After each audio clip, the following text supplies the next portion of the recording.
Welcome,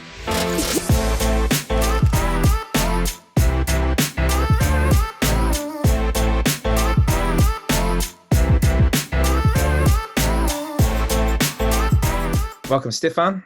Thanks Cheers, Zane. for jumping on the call. You're welcome, mate. Thanks for thinking of us. Yeah, just wonder if you might be able to introduce yourself and let us know who you are and what you do. Sure. Okay. So my name is Steffan. I've worked the last 8 years in a couple of various big branded agencies. We've since broken away and gone and set up our own independent agency, which has got my surname, Meyer Realty, on it. So yeah, the reason we did that, I think, just give us a bit more flexibility, and I think things are adapting and changing in a rapid way, so we can now stay ahead of that curve. What type of documents are available to a buyer when they buy a property? Yeah, so a lot of that, Zane, comes down to the actual sales method that the vendor's choosing to sell their property with. So, for instance, auction properties, they always need to supply a LIM. There will always be a copy of the auction sale and purchase agreement, so the purchaser can go and take that to a solicitor, get it reviewed, because there definitely is always a preferred settlement date in there to make sure that everything all lines up. You can ask for variations to be, amended on that auction document if that settlement's not going to suit when you can, for instance, move out of your current property, that kind of thing. There's also a lot of other files available to purchasers. So you can get the council file, which will show you actually the sort of floor plan and a lot more of the specifics of the property up and above and beyond what the LIM will actually show you. A LIM will show you stuff about the land and, if a consent was granted for certain things, but it won't actually break down, hold on, where's that bathroom actually located? Has it been moved since? That sort of thing. So there's a lot of information handy to people. Cool. If they should be asking, obviously, too. The agent should be coming and providing that as well. Yep. Awesome. So when it comes to regulation, just wonder if you could kind of give us a brief overview of, how a real estate agent is regulated.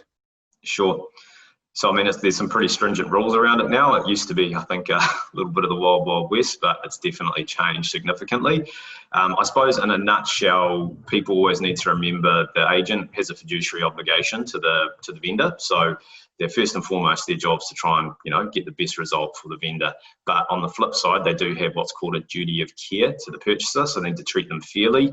And there's also a whole bunch of disclosure obligations under, our real estate licensing. So if there is something that is prudent to a decision making, a decision being made on a property, for instance, there's a state house next door that you might not otherwise know, or they see some issues in the property, we need to disclose that. So anything that's going to be detrimental to making a decision, if the agent knows it, should be disclosing it. Cool. So what should a buyer look for when they're inspecting a property and attending open homes?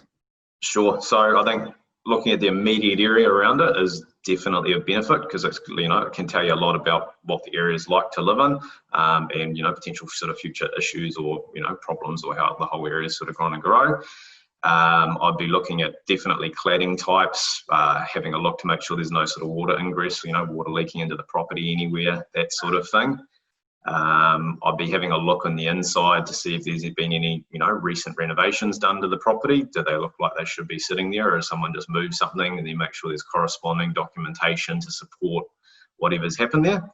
I'd be asking whether the property's been a rental place, rental property before in the past, because let's face it, it tends to be, there's a few more properties that have been rentals that could have, drug contamination, things like that to it. So I'd definitely be checking into all those sort of avenues, because then that can set alarm bells off to what sort of due diligence you should be doing on the property, above and beyond what you normally may do.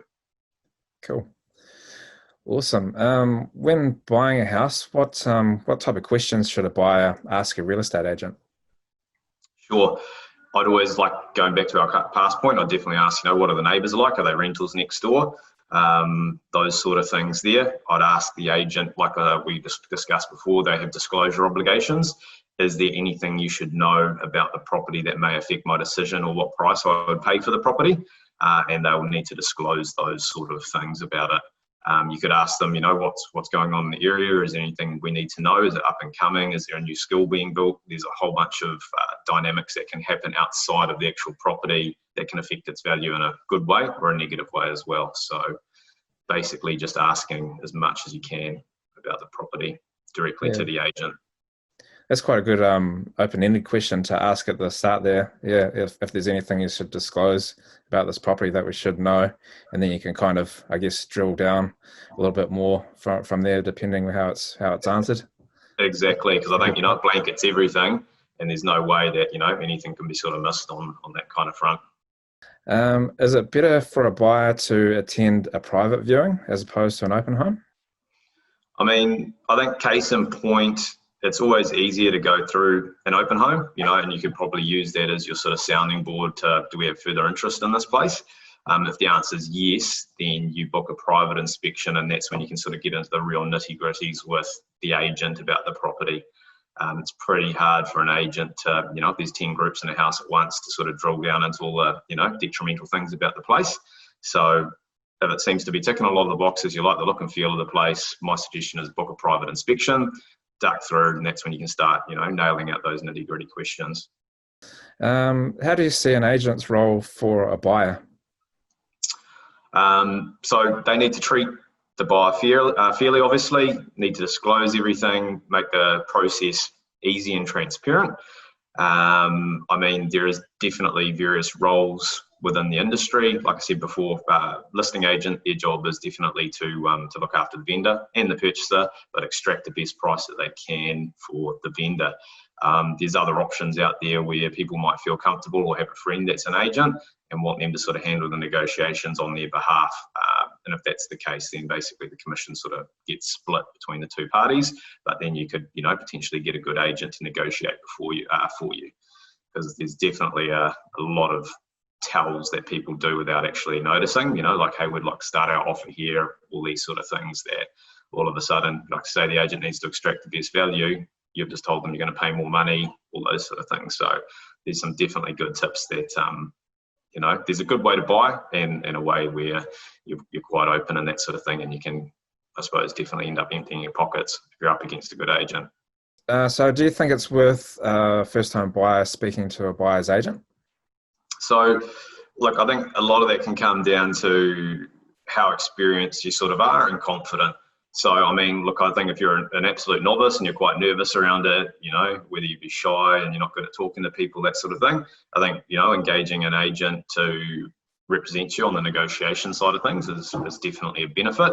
But then, like on the flip side, if you've done it before, you're confident, you know exactly the ins and outs, what to say, how to play the game, then, there's probably not much benefit in it. So there's a couple of ways that all is sort of layered, So, I mean, the reality is, if you've got a buyer's agent acting for you, that agent needs to ask the other agent who has the property listed whether they actually work together, because the commission sort of gets split. Cold hard truth is some agents just don't work together within the industry. So it can limit your accessibility to certain properties, but if the agents are happy to work together, it definitely can be a benefit in having an agent represent you in the negotiations on that front. So what do you feel are the pros and cons of a buyer dealing with an agent as opposed to a private seller when it comes to buying a house?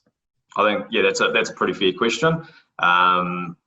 Good question, obviously. So the reality is, it's sort of like, in a nutshell, like when you go and buy a vehicle off a car lot, right? And then, through the licensed dealer, if it breaks down, you've got recourse on them. You can come back and go, hey, look, this car's blooming lemon, and you can actually take legal action against them for damages. Good luck trying to get money out of a private seller if they have lied to you. There is absolutely no legislation around them having to disclose issues. I mean, I can even tell you a case in a point. I went and appraised a property probably 6 months ago, and I walked in and instantly, as an agent and an ex-builder, I could see there had been some work done on the property. I asked them, look, hey, does this have code of compliance, or has it gone through the right consent sort of process? They actually had been stuck buying it previously through a private sale, didn't know, but then they on-sold it privately as well. And there's actually, these new owners don't know this. So this is going to be something that rears their head in future. So they're actually carrying a problem. They don't know they're carrying a problem right now. Yeah. So I suppose that's a benefit. Agents, we have rules. We've got to disclose. If anything does, hit the fan, the proverbial hit the fan, there is recourse if the agent knew about it. We have big insurances that we pay out to be able to protect the consumer. And our job as well is basically dig as much information out of the seller, the vendor, pre this of things we should be disclosing to buyers. Yeah, I guess that sort of circles back to what we sort of first talked about and regulation and that sort of thing. And I guess around that industry, there has been some stuff that used to fly that just doesn't fly anymore. And that's, I guess when you're dealing with an agent, you're welcome to ask your questions and have them answered truthfully. So you can put some trust in an agent, and you should. And especially when it comes to on selling that house, talk to the person that you're dealing with. Homework's key. Ask all the questions you can. Like I said, I think that broad question, is there something we should know about the house that affects the value, is going to cover a lot of things. So then you're going to have to drill down into different things, but they'll disclose whatever they know, boom, boom, boom, boom, about it. Yeah. But my suggestion is, one thing I always find buyers try and do, they try and ask those sort of questions in an open home format.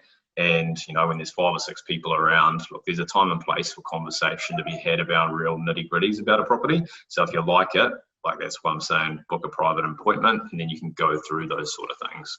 Is there any tips that you'd have for first home buyers? Definitely. So one thing I see time and time again is, look, as a buyer, remember this: who's representing your offer to the vendor, i.e. the seller.